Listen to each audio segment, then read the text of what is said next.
కానివ్వండి, వీటిపైన ఫోకస్ అనేది పాజిటివ్గా ఉన్నటువంటి అంశాలు ఇవి. అలాగే ఇన్ఫ్రాస్ట్రక్చర్ పైన ఇన్వెస్ట్మెంట్స్ పెరుగుతుంది, అలాగే ఉమెన్ వెల్ఫేర్ పైన కూడా ఒక పాజిటివ్గా ఉన్నటువంటిది. బట్ కాకపోతే ఈ బడ్జెట్లో ఎక్స్పెక్ట్ చేసేది మేడం ఇన్వెస్ట్మెంట్స్ అనేది క్యాపిటల్ ఇన్ఫ్రాస్ట్రక్చర్ పెరుగుతుంది అనుకున్నప్పుడు కొంత పేస్ అయితే స్లో అయ్యేటువంటి పరిస్థితి కనపడుతుంది.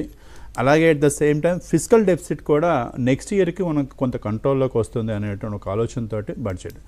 ఇప్పటివరకు లాస్ట్ 10 years గవర్నమెంట్ స్పెండింగ్లో మెజారిటీ ఇన్ఫ్రాస్ట్రక్చర్ స్పెండింగ్ చేసినప్పటికీ కూడా ఇప్పుడు హ్యూమన్ రిసోర్సెస్ క్యాపిటల్లో ఓవరాల్గా లాంగ్ టర్మ్ స్ట్రాటజిక్ ఇనిషియేటివ్ ఏదైతే ఉందో, అంటే ఇండియా ఈ పినకల్ పాయింట్లో అంటే గ్లోబల్గా ఒకవైపు 2020లో చూసినట్లయితే మనకి కోవిడ్ టైంలో అందరూ కూడా ఒక స్టాండర్డ్గా వచ్చాము. అందరూ అంటే ఏ కంట్రీ కూడా గ్రోత్ అనేది ఒక స్టాగ్నెంట్ అయిపోయినటువంటి స్టేజ్ నుంచి మళ్ళీ ఇవాళ కూడా across the world geopolitical tensions అవ్వచ్చు, అలాగే at the same technological evolution కూడా it becoming part of our life every day కూడా.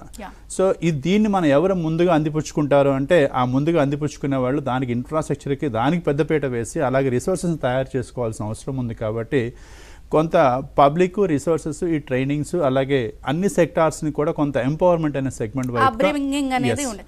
అయితే డాక్టర్ హను గారు ఒక్క పాయింట్ సార్, ఇప్పుడు మీరే అన్నారు కొంత టెక్నాలజీ వేగంగా మన లైఫ్లోకి వచ్చేసింది అన్నప్పుడు ఎక్కడ చూస్తున్నా ఏ పనిలో చూసినా ఆర్టిఫిషియల్ ఇంటెలిజెన్స్ అనేది చాలా విపరీతంగా కనిపిస్తున్న time and days. So artificial intelligence బేస్డ్గా ప్రభుత్వాలు కానీ లేకపోతే ఇప్పుడు ఆ దిశగా ఆలోచిస్తున్నాయా? అండ్ బడ్జెట్లో అలాంటివి మనం ఏమన్నా ఆ డైరెక్షన్లో అప్బ్రింగింగ్ కానీ ప్రోత్సాహకాలు కానీ ఆ దిశగా ఆలోచిస్తున్నట్టు ఉండే ఎక్స్పెక్టేషన్స్ ఏమైనా ఉండొచ్చా?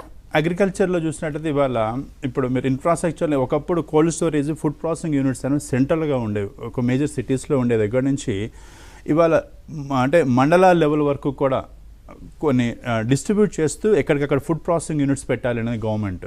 సో అగ్రికల్చర్ సెక్టర్ అంటే ఇవాళ ఇండియాది ఎక్స్పోర్ట్స్కి ఆదాయం పెరగకపోతే ఇప్పుడు పోర్ట్స్ అండ్ ఇన్ఫ్రాస్ట్రక్చర్ మనం మాట్లాడుకుంటున్నాం, ఎక్స్పోర్ట్స్ కొంత స్లో అయ్యాయి జియో పొలిటికల్ కండిషన్స్ ప్రకారం.